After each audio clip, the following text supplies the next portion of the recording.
Hi friends, आज की class में लाइंस और एंगल्स का हम कुछ और थ्योरी के बारे में आगे डिटेल से जानेंगे। साथ ही साथ कुछ एग्जाम्पल भी हम सोल्व करके देखेंगे कि कैसे सोल्व होता है, और उसी एग्जाम्पल पे बेस्ड होता है एक्सरसाइज का क्वेश्चन।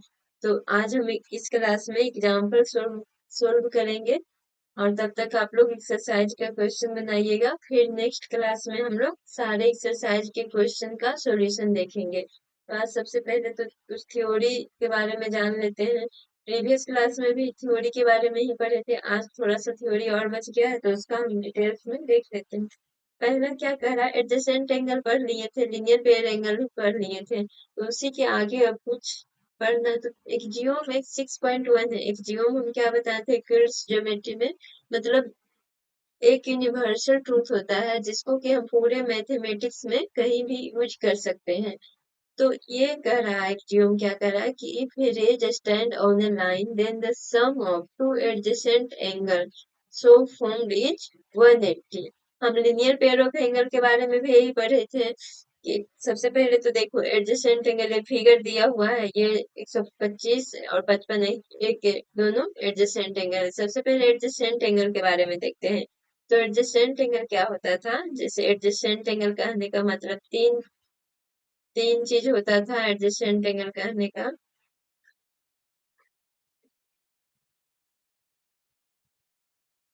इसको ओ, ए, बी, सी।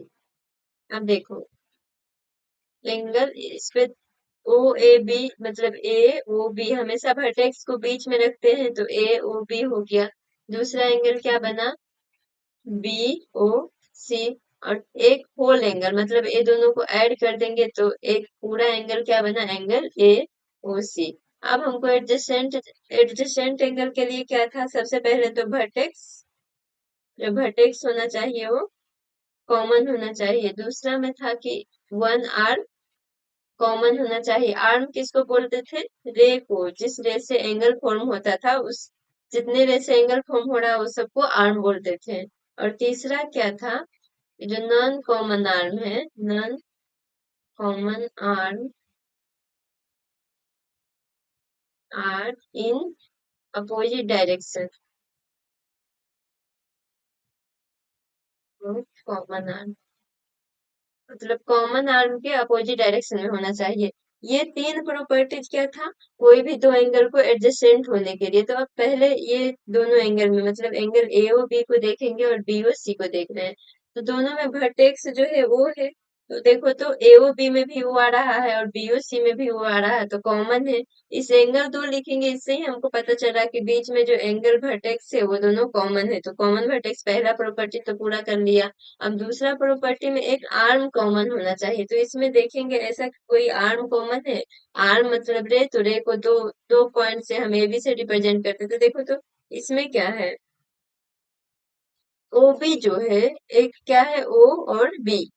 ओ बी जो है एओबी में भी है और बीओ सी में भी ओ बी है, मतलब ये जो है ये क्या आ गया, दोनों में कॉमन है। मतलब इस एंगल में भी है और दूसरा एंगल में भी है, मतलब इस एंगल के फॉर्मेशन में भी इस रे का यूज हुआ है और दूसरा एंगल के फॉर्मेशन में भी इसी रे का यूज हुआ है। तो इसलिए ये ओबी जो रे है दोनों एंगल में कॉमन है। और तीसरा प्रॉपर्टीज क्या कहता था, अब ये कॉमन आ गया तो नॉन कॉमन आर्म कौन सा हुआ, एक ओ हो गया, एक ओसी हो गया। अब जो नॉन कॉमन आर्म कहता था दोनों एक दूसरे के अपोजिट डायरेक्शन में होना चाहिए। जो कॉमन आर्म ये है वो भी, तो देखो तो एक इधर साइड है नॉन कॉमन आर्म हुए और वो सी इधर साइड है, मतलब दोनों एक दूसरे के अपोजिट डायरेक्शन में, इसलिए ये दोनों एंगल क्या होगा, एडजेसेंट एंगल होगा। अब सपोज करो कि एओ बी और एओ सी को मान लेते हैं, तो देखो तो एओ बी ये हो गया और एओ सी कौन सा हो जाएगा, एओ सी पूरा एंगल हो जाएगा, मतलब कि एओ सी इतना एंगल हो जाएगा। तो एओ बी में देखो तो एओ बी मतलब इस एंगल में, इसको एक और रिप्रेजेंट इस एंगल में, और ये पूरा एंगल में वर्टेक्स तो कॉमन है कि नहीं, दोनों में एक आर्म भी कॉमन है। एओ बी मतलब ओ ए कॉमन है, एओ इस एंगल में भी और ये पूरा एंगल में भी ओ ए कॉमन है। तो दो दो प्रॉपर्टी तो फॉलो कर लिया। अब तीसरा प्रॉपर्टी क्या कहता है कि बाकी जो दो नॉन कॉमन आर्म होगा वो क्या होगा, एक दूसरे के अपोजिट डायरेक्शन में होगा। तो अब देखो तो एओ को फॉर्म करने के लिए नॉन कॉमन आर्म कौन सा हो गया, ओ बी हो गया, और दूसरा नॉन कॉमन आर्म ओसी हो गया, तो दोनों एक दूसरे के अपोजिट डायरेक्शन में है।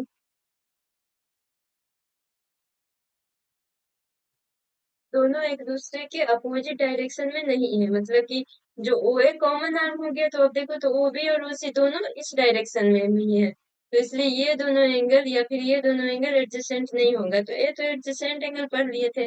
अब क्या बोले थे, एडजेसेंट एंगल में जो नॉन कॉमन आर्म है वो दोनों एक लाइन फॉर्म करे। जैसे देखो अब इसी एंगल में देखो कि ओ ए यहाँ था, और दूसरा नॉन कॉमन आर्म कौन सा था, ओसी था।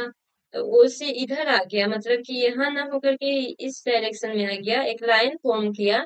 तो जो एंगल बनेगा वो भी यहाँ था, वो भी तो वो भी रहेगा। नॉन कॉमन आर्म को हमको एक दूसरे के एक लाइन में लाना है, तो अब ये लाइन में आ गया, तो जो एंगल ये बनेगा, ये दोनों अभी भी तो एडजेसेंट एंगल ही है कि नहीं? क्योंकि बस जो यहाँ था उसको हम खींच करके नीचे कर दिए हैं। मतलब क्या होगा कि एंगल यहाँ पे भी होगा A O B, and angle B O C या सी ओ बी, दोनों एडजेसेंट एंगल होगा। होगा कि नहीं? लेकिन देखो तो दोनों एक लाइन पे कितना, जब ये लाइन फॉर्म हो रहा है तो यहाँ पे एंगल कितना का बनेगा? इसको हम लोग पढ़े थे क्या है कि एक लाइन पे जो भी एंगल फॉर्म होता है उसको स्ट्रेट एंगल बोलते हैं, और स्ट्रेट एंगल कितना का होता है? 180 का। तो अब ये दोनों एंगल को जोड़ देंगे, angle A O B plus angle B O C equal to कितना आ जाएगा? 180 डिग्री आ जाएगा। तो देखो तो यही एक जियोम 6.1 कह रहा था, एक रे एक लाइन पे स्टैंड करता है। लाइन पे 180 आने के लिए एक लाइन होना जरूरी है, तो एक लाइन कौन सा है? ए ओ सी एक लाइन है। अब एक रे कौन सा इस लाइन पे स्टे कर रहा है? तो ओ बी है। तो जो एडजेसेंट एंगल बनेगा इस रे से, जो एडजेसेंट एंगल बनेगा उसका सम हमेशा क्या होगा? 180 होगा। और ये ध्यान रखना चाहिए कि एडजेसेंट एंगल बनेगा तभी सम 180 होगा। या इसको ऐसे भी कर सकते हैं, और हम क्या पढ़े थे एक चीज और, कि अगर दो एडजेसेंट एंगल का सम होगा तो इसको हम लोग क्या बोलेंगे? लीनियर पेयर ऑफ, मतलब 180 आ गया तो ये दोनों पेयर कौन सा आ जाएगा? लीनियर पेयर ऑफ एंगल्स बोलेंगे। अब इसी को उल्टा मतलब रिवर्स करके भी बोल सकते हैं कि अगर दो सम ऑफ एडजेसेंट एंगल का जीरो, मतलब दो एडजेसेंट एंगल का सम अगर 180 होगा, तो इसका क्या मतलब है कि एक रे इस लाइन पे एक रे स्टे करेगा, और लाइन कौन सा होगा? लाइन जो होगा नॉन कॉमन आर्म्स बनाएगा। मतलब इसी को बस उल्टा रिवर्स करके बोल रहे हैं। इसमें क्या था कि एक रे स्टैंड करता है लाइन पे, तो जो एंगल फॉर्म होता है 180 का होता है। और यहाँ पे क्या है कि अगर दो एडजेसेंट एंगल का सम 180 होता है, तो इसका मतलब क्या है कि एक रे उस लाइन पे है। इतना तक तो समझ में आ गया। अब आगे देखते हैं एक्जियोम 6.2। अब उसी चीज को एक्जियोम जो हम स्टेटमेंट पिछला में देखे थे प्रीवियस में, कि अगर दो एडजेसेंट एंगल का सम 180 होता है तो there non common arms of the angles form a line. मतलब कि एडजेसेंट सम अब होता है 180, तो जो हम बताए थे कि अगर एडजेसेंट एंगल का सम 180 हो रहा है, तो जो लाइन कौन फॉर्म करेगा? लाइन हमेशा जो फॉर्म करेगा वो नॉन कॉमन आर्म फॉर्म करेगा, और जो कॉमन आर्म रहेगा वो रे स्टैंड करेगा। तो इसी एक्जियोम 6.1 एंड एक्जियोम 6.2 दोनों को मिला करके हम लोग इसको बोलते हैं linear Axiom, linear pair of Axiom.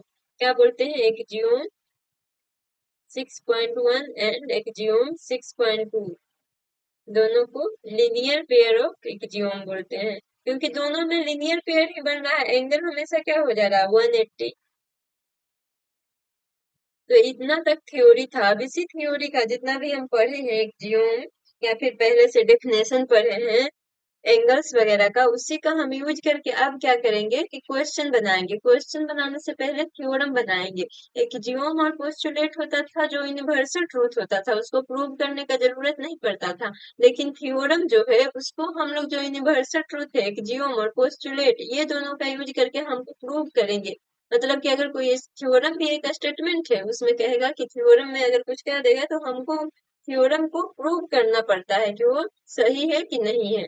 तो सबसे पहले देखो तो पहला थ्योरम में क्या है, पहला थ्योरम जो है 6.1 है, if two line intersect each other then the vertically opposite angles are equal. अब इसको हमको प्रूव करना है। तो पहले भी हम देखें वर्टिकली अपोजिट एंगल कैसे होता है, जैसे दो लाइन रहता है ए बी, सपोज करो कि ये ए बी है और ये सी डी है।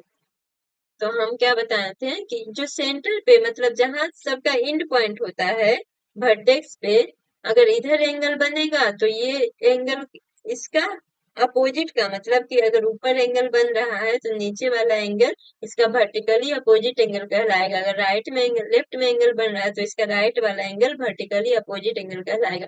जैसे देखो angle O A D, angle O A O D and angle नीचे वाला को देखो तो सी ओ बी, सी ओ बी। और फिर दूसरा पेड़ क्या बन रहा है A O C, angle A O सी। और इसका अपोजिट कौन सा हो जाएगा, and angle D O B. ये दोनों पेयर ऑफ एंगल क्या होगा, वर्टिकली अपोजिट एंगल होगा। अब इसी को अब वर्टिकली अपोजिट एंगल के बारे में तो जान लिए कि कौन कौन सा वर्टिकली अपोजिट एंगल आता है। अब प्रूव क्या करना है कि अगर दो लाइन इंटरसेक्ट करता है तो हमको तो पता है कि जो एंगल फॉर्म होगा वर्टेक्स पे वो दोनों होगा वर्टिकली अपोजिट एंगल होगा। अब हमको प्रूव करना है कि एंगल जो वर्टिकली अपोजिट एंगल है वो दोनों इक्वल होना चाहिए एक दूसरे के। तो प्रूव क्या करना है, प्रूव करना क्या है, अब इसमें देखो वर्टिकली अपोजिट एंगल कौन सा हो गया, एंगल एओसी। मतलब प्रूव करना है एंगल एओसी बराबर एंगल बीओडी, इसके अपोजिट में ही है ना वर्टिकली अपोजिट, तो एंगल बीओडी ये प्रूव करना है।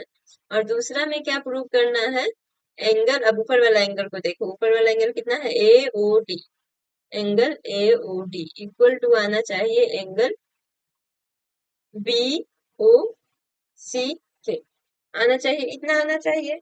तो सबसे पहले सपोज कर लेते हैं, इसको प्रूव करने के लिए बनाएंगे कैसे कि सीडी लाइन पे सबसे पहले एक सपोज करते हैं कि जो सीडी है ओए रे जो है ओए रे stand on line CD. Straight line दो ही है, एक सीडी है एक एबी है, तो हम सपोज कर लिए क्या कि ओए स्टैंड ऑन लाइन सीडी। तो देखो तो इसको सपोज करो कि अलग से बना लेते हैं।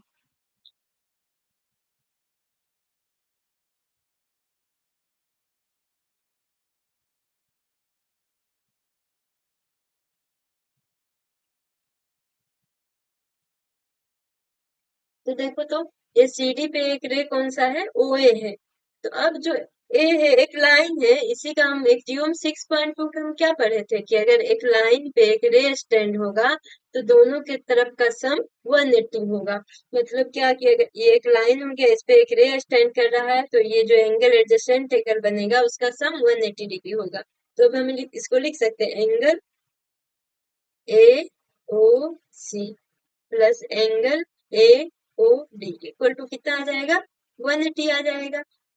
आएगा कि नहीं, किससे, एक जीवन 6.1 से, या फिर क्या आ जाएगा एडजेसेंट एंगल से, मतलब linear pair of angle, linear pair angle से। जब दो सम 180 आता है तो कौन सा आता है, लीनियर पेयर ऑफ एंगल, ये आ जाएगा। और देखो तो एओसी इक्वल किसके करना है, बीओडी के। तो अब दूसरा हमको लाना है AOC plus AOD equal to कितना हो गया 180। दूसरा हमको बीओडी लाना है, बीओडी के इक्वल करना है। तो बीओडी अब देखो तो किस रे पे आ रहा है, बी ओ डी। मतलब कि बीओडी को हमको लाने के लिए हमको कौन सा रे लाना पड़ेगा जिसमें एओसी भी आएगा, तो ये वाला ए बी रे। तो अब सपोज करो क्या कह रहा है कि ए बी, अब हम फिर दूसरा मानेंगे,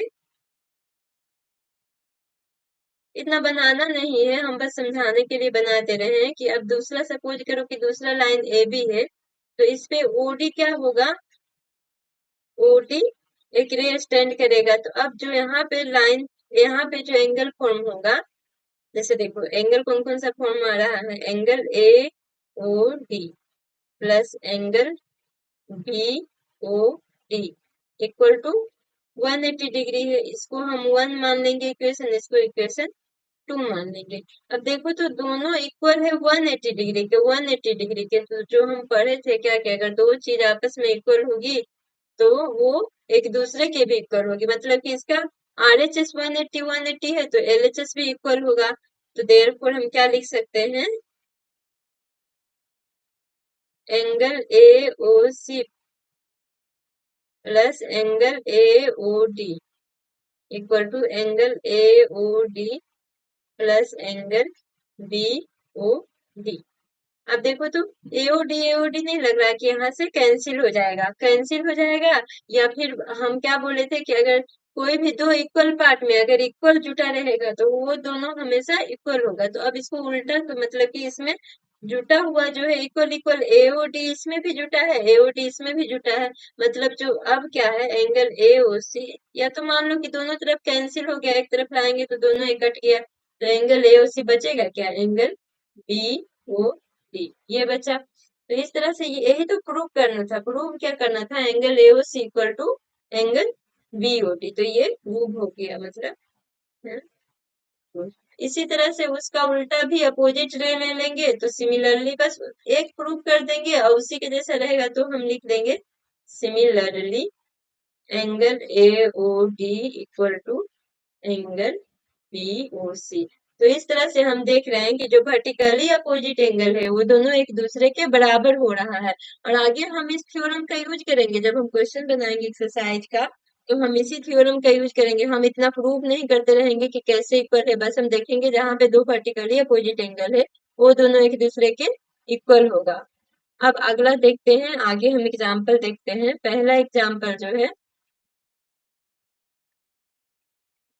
पहला एग्जांपल जो है इन फिगर 6.9, फिगर दिया हुआ PQ एंड RS दो लाइन है, PQ और RS दोनों इंटरसेक्ट कहाँ पे कर रहा है, O पे कर रहा है। अब एंगल दिया हुआ है, angle POR is to angle ROQ equal to 5:7। तो कह रहा 5:7, तो सब एंगल कितना कितना है, मतलब जितना भी एंगल बन रहा है सब एंगल का वैल्यू निकालना है। तो सपोज करो कि एक लाइन कौन सा है, ये आरएस लाइन पे पीयू एक रे स्टैंड कर रहा है। तो जो एडजेसेंट एंगल एक लाइन पे अगर रे रे स्टैंड कर रहा है तो एडजेसेंट एंगल का सम 180 होगा।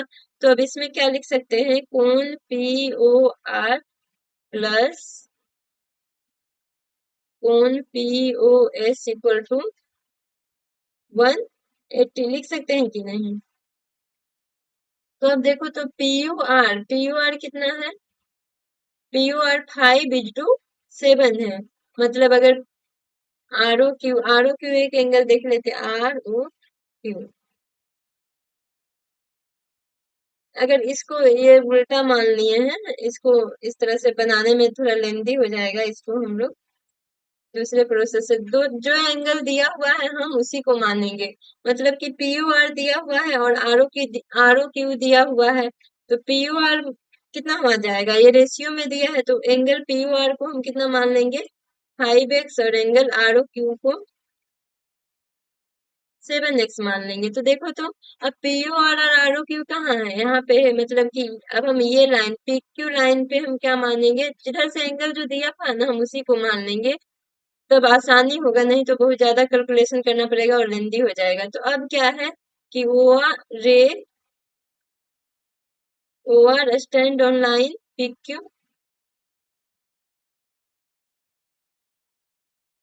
तो जो एंगल बनेगा, लिनियर पेयर ऑफ एंगल कैसे बनेगा, angle POR plus angle ROQ equal to कितना आ जाएगा, 180। तो इसको हम लिख सकते हैं 5x plus 7x equal to 180। तो 12x इक्वल टू 180, x का वैल्यू कितना आ गया, 12 आ गया। मतलब x का वैल्यू 180/12 तो 15 आ गया। तो जब x का वैल्यू आ गया तो एंगल POR कितना आ जाएगा, एंगल POR बराबर 5 × 15 आ जाएगा, मतलब 75 डिग्री। एंगल ROQ कितना आ जाएगा, 7 × 15, तो 105 डिग्री। अब देखो तो ये एंगल मालूम चल गया और ये वाला एंगल मालूम चल गया। तो देखो तो ये दोनों लाइन इंटरसेक्ट कर रहा है। तो ये वाला एंगल जो होगा, ये एंगल पी यू आर, वो इक्वल किसके होगा? एस ओ क्यू के। अब इसको यहाँ पे लिख सकते हैं, P U R equal to angle S O Q. देखो, वर्टिकली किससे हुआ, तो इसमें साइड में लिखना पड़ेगा किससे हुआ, कौन सा थ्योरम से, तो वर्टिकली। मतलब क्या, हम ये इक्वल क्यों हुआ, तो क्यों हुआ इक्वल, क्योंकि ये दोनों वर्टिकली अपोजिट एंगल है, इसलिए ये दोनों एक दूसरे के इक्वल हुआ। उसी तरह से देखो तो आर और क्यू जो ये नीचे वाला रहेगा, नीचे वाला एंगल कौन सा है, ये इसके इक्वल होगा कि नहीं, मतलब कि angle R O Q equal to कितना आ जाएगा, एंगल पी ओ एस। अब देखो तो पी यू आर कितना आया था, पी यू आर 75 आया था, तो एस ओ क्यू भी कितना आ जाएगा, 75 डिग्री। और आर ओ क्यू कितना आया था, 105, तो पी यू एस भी कितना आ जाएगा, 105 डिग्री, इसलिए यही आंसर आ जाएगा। सारा एंगल, चार एंगल फॉर्म में हो रहा था, चारों एंगल निकल गया। अब हम दूसरा क्वेश्चन देखते हैं, ये तो एंगल निकालना था। दूसरा क्वेश्चन क्या देख रहे हैं, इन फिगर, ये फिगर दिया हुआ है, कह रहा रे O S stand on the line PO Q, एक पीओ क्यू लाइन दे दिया, इसका हम बना लेते हैं फिगर, पीओ क्यू एक लाइन दिया, फिगर है, इसको हम लोग फिर से ड्रॉ करते हैं। पी सेंटर ओ है, इधर क्यू है।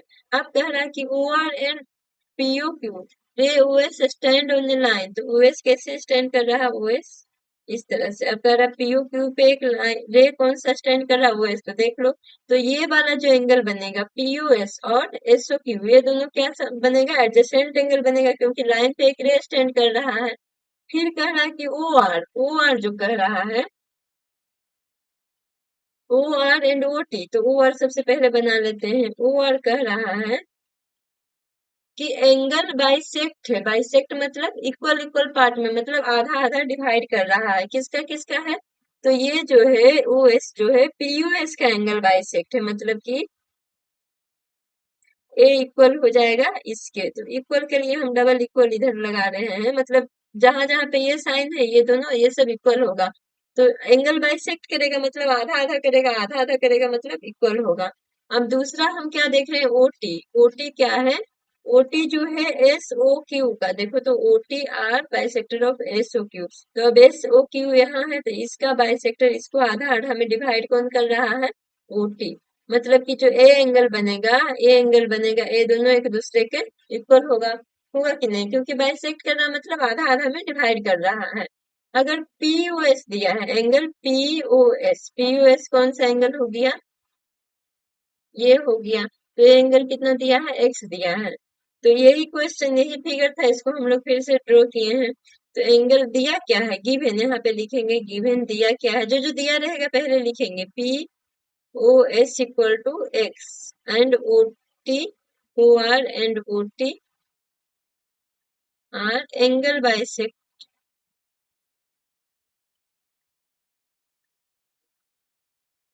Of angle P O S and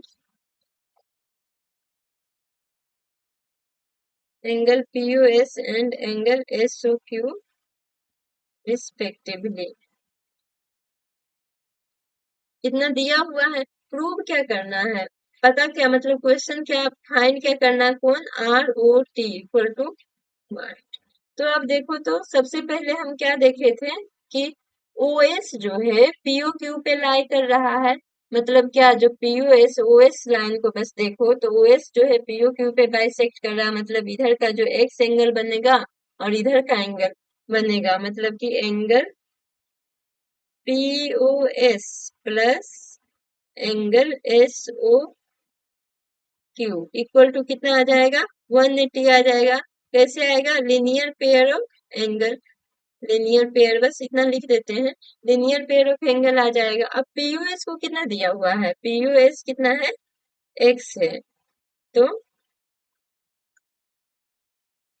PUS x दिया है, प्लस में angle S O Q equal to 180 दिया हुआ है, तो एंगल एस ओ क्यू कितना आ जाएगा, 180 माइनस एक्स। अब दिया क्या हुआ था, निकालना क्या है, आर ओ टी, निकालना कौन सा एंगल है, R O T, R O T कौन सा एंगल आ गया, आर कहाँ है, ये आर था, आर ओ टी, मतलब ये वाला एंगल निकालना है। आर ओ टी जो ब्लू से मार्क है वो एंगल निकालना है, तो वो एंगल कैसे निकलेगा? देखो तो, अगर पीओएस कितना है, पीओएस जो होगा, अब आरओटी एंगल, आरओटी को हम क्या लिख सकते हैं, आरओटी को हम नहीं लिख सकते हैं, ये पूरा एंगल को R O S plus S O T लिख सकते हैं। Angle R O S plus angle S O T, इतना लिख सकते हैं। मतलब जब ये दोनों एंगल पता चल जाएगा तो आर ओ टी भी पता चल जाएगा। अब देखो तो, जब पी ओ एस बराबर कितना है, एंगल पी ओ एस बराबर एक्स दिया है, तो एंगल आर ओ एस बराबर कितना आ जाएगा, एक्स बाई टू नहीं आ जाएगा, क्योंकि एंगल बाइसेक्ट है। बाइसेक्ट ऑफ पीओ, बाइसेक्ट मतलब आधा आधा पार्ट में एंगल पीओएस का। अब हम आगे क्या देखेंगे, आर ओ एस पता चल गया। अब देखो उसी तरह से एस ओ टी जो आएगा, एस ओ टी ये वाला एंगल जो आएगा एस ओ क्यू का आधा आएगा, मतलब कि एंगल एस ओ टी बराबर angle S O Q by two, मतलब 180 माइनस एक्स बाई टू हो जाएगा कि नहीं? क्यों, ये भी क्यों होगा, क्योंकि एंगल बाइसेक्ट है of angle S O Q का। अब इतना समझ में आ गया। तो अब हम इसको लिख नहीं सकते हैं, एंगल आर ओ टी को क्या लिख सकते हैं, एंगल आर ओ टी को angle R O S plus angle S O T, जो इक्वेशन 1 में ये दोनों का वैल्यू रखेंगे एस ओ टी। तो आर ओ एस कितना है, एक्स बाई टू है, प्लस ये कितना है 180 माइनस एक्स बाई टू। तो अब इसको सोल्व करेंगे तो एक्स बाई टू, अब इसको अलग अलग करके नहीं लिख सकते, 180 by two minus x by to. तो अब देखो तो एक्स बाई कैंसिल हो गया, बचा कितना 180 बाई टू, मतलब कि बचा 90 डिग्री, मतलब angle R O T equal to 90 degree आ गया। यही ये आंसर आ गया, इसी को फाइंड करना था, तो ये आंसर आ गया। अब हम आगे, इतना तक तो समझ में आ गया होगा। अगला क्वेश्चन चलते हैं एग्जाम्पल 3 में। 3 में क्या है कि in figure 6.11 OP O Q O R and O S are 4 ray. देखो तो OP O Q O R O S 4 ray दिया हुआ, प्रूव दैट, प्रूव क्या करना है, angle P O Q Q O R plus angle S O R plus angle P O S बराबर 360 लाना है। तो इसको हम प्रूव कैसे करेंगे, फिगर में देखो तो कहाँ पीओ क्यू कौन सा एंगल है, ये वाला है कि नहीं, क्यू आर ये वाला, एस ओ आर कौन सा एंगल है, ये वाला, पी एस ये वाला एंगल है। तो अब ये देखो तो ये नहीं लग रहा है कि सारा एंगल बन के सर्कल एक बनेगा, तो हम ऐसे भी जानते हैं सर्कल का 360 होता है, सर्कल के सेंटर में 360 का एंगल बनता है। तो अब सर्कल के सेंटर में 360 का एंगल बन रहा है, तो हम क्या अब निकालेंगे, अब इसमें देखो सारा रे दिया हुआ, कोई लाइन नहीं दिया हुआ, हमको पता है कि सर्कल के सेंटर में 360 बनता है, लेकिन इसको प्रूव करना है कि यहाँ पे जो एंगल बनेगा वो 360 बनेगा, मतलब सारा एंगल का जो सम होगा वो 360 के इक्वल आएगा। तो कोई लाइन तो दिया नहीं है, तो सपोज करेंगे कि वो क्यू को ओटी तक हम बढ़ा लिए, वो क्यू जो रे था उसको हम बैक डायरेक्शन में बढ़ा लिए, कहाँ तक, ओटी तक। अब ओटी तक बढ़ा लिए तो हम लोग पोस्टुलेट 2 में हम क्या पढ़े थे कि अगर कोई टर्मिनेटेड लाइन हो उसको हम लोग बढ़ा सकते हैं, ये पोस्टुलेट कहा था। तो हम उसी पोस्टुलेट का यूज करके हम इस टर्मिनेटेड लाइन को, इंड पॉइंट जो इसका, वो क्यू का जो इंड पॉइंट था, इसको इधर एक डायरेक्शन में, अपोजिट डायरेक्शन में बढ़ा लिए। तो अब देखो तो टीओ क्यू क्या हुआ, एक लाइन, मतलब टीओ क्यू एक लाइन बन गया, नहीं हो गया, टीओ क्यू एक स्ट्रेट लाइन बन गया। अभी तक कोई भी एक लाइन फॉर्म नहीं कर रहा था, लेकिन जैसे ही इसको आगे बढ़ाए तो टीओ क्यू एक स्ट्रेट लाइन बन गया। तो अब देखो तो जैसे ही स्ट्रेट लाइन बना तो ओपी इस पे स्टैंड कर रहा है कि रे, तो ये दोनों जो एंगल बनेगा एडजेसेंट एंगल होगा, और सम किसके होगा, सम इक्वल होगा 180 के। मतलब इसको देखो तो हम angle P O T plus angle P O Q equal to 180 लिखेंगे, किससे लिखेंगे, सब में जहां पे जो हम इक्वल लिख रहे हैं उसको हम लोग ब्रैकेट में लिखेंगे कि लीनियर पेयर ऑफ एंगल से ये दोनों 180 के इक्वल आ रहा है। अब यहाँ पे देखो तो नीचे की ओर देखो तो नीचे की ओर हम क्या देख रहे हैं कि एस ओ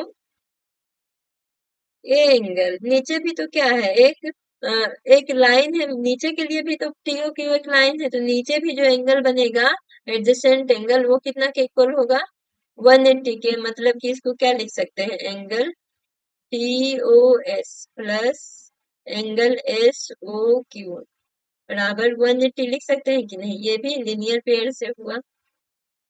अब देखो तो एस ओ क्यू को ये पूरा एंगल को ये देखो एस ओ क्यू ये पूरा एंगल था तो पूरा एंगल को ये छोटा छोटा दो एंगल ऐड करेंगे तो आएगा नहीं मतलब एस ओ क्यू को लिख सकते हैं एस ओ क्यू को हम लिख सकते हैं angle S O R plus angle R O Q. तो अब इसका हम पुट कर देंगे एस ओ क्यू के जगह पे इस इक्वेशन में इसको हम 1 मान लेते हैं इसको 2 मान लेते हैं तो इसमें equation putting value in put value in equation 2 तो एस ओ क्यू की जगह पे इतना लिख देंगे मतलब क्या लिखेंगे angle T U S plus S O Q को क्या लिख सकते हैं angle S O R plus angle R O Q equal to 180। अब इक्वेशन उसको थर्ड मान लेते हैं। अब ऐड कर देंगे वन और थर्ड को। अब सारा एंगल तो हो गया ऊपर वाला दो एंगल पहला इक्वेशन में कवर हो गया और नीचे वाला सारा एंगल नीचे कितना एंगल बन रहा था तीन एंगल अलग अलग बन रहा था तो नीचे वाला तीनों एंगल दूसरा इक्वेशन में कवर हो गया। तो अब यही दोनों को सारा एंगल का ऐड करना है तो ये दोनों को ऐड करेंगे तो सारा एंगल का ऐड हो जाएगा मतलब एडिंग 1 and 3 1 and 3 को ऐड करेंगे तो देखो 1 में क्या था एलएचएस को एलएचएस के साइड ऐड कर लेते हैं आरएचएस को आरएचएस के साइड कौन angle P O T plus angle P O Q. अब यहाँ पे कितना है angle T O S plus angle S O R plus angle R O Q equal to 180 plus 180 बच जाएगा आरएचएस वाला दोनों 180 था तो दोनों को 180 180 ऐड कर देंगे। अब पूछ क्या रहा था पीओ क्यू तो पहले सबसे पहले देखेंगे कि जो जो पूछ रहा था एंगल पीओ क्यू अब इसमें जो बन रहा था एंगल ये तो बढ़ाने के बाद बना है ना अब इसका एंगल लिखते हैं एंगल पीओ क्यू आ गया प्लस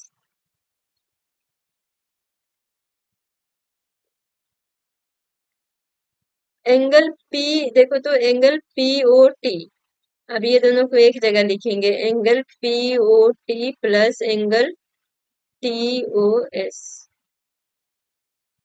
ये वाला और ये वाला को एक साथ लिख रहे हैं plus angle S O R plus angle R O Q को एन से मतलब प्रूफ क्वेश्चन में क्या दिया हुआ था आर ओ क्यू को हम क्यू आर भी लिख सकते हैं हम हमेशा बताए थे कि रे का जो डिफरेंट आर्म होगा वो दोनों को अलग अलग लिख सकते हैं बस वर्टेक्स बीच में होना चाहिए तो एंगल क्यू आर बराबर कितना आ गया 360। अब देखो तो एंगल पीओटी प्लस टीयूएस तो पीओटी इतना आ रहा था और टीयूएस इतना आ रहा था तो ये दोनों मिल करके क्या होगा कि एक पूरा एंगल एक पूरा बड़ा एंगल का फॉर्म करेगा करेगा कि नहीं एंगल पीओटी प्लस एंगल टीयूएस ये दोनों मिल करके क्या बनाएगा पीओएस बड़ा एंगल बनाएगा तो इसको हम क्या लिख सकते हैं PO Q plus angle POS plus angle S O R plus angle Q O R equal to 360। अब जो क्वेश्चन में दिया हुआ था क्वेश्चन देखो तो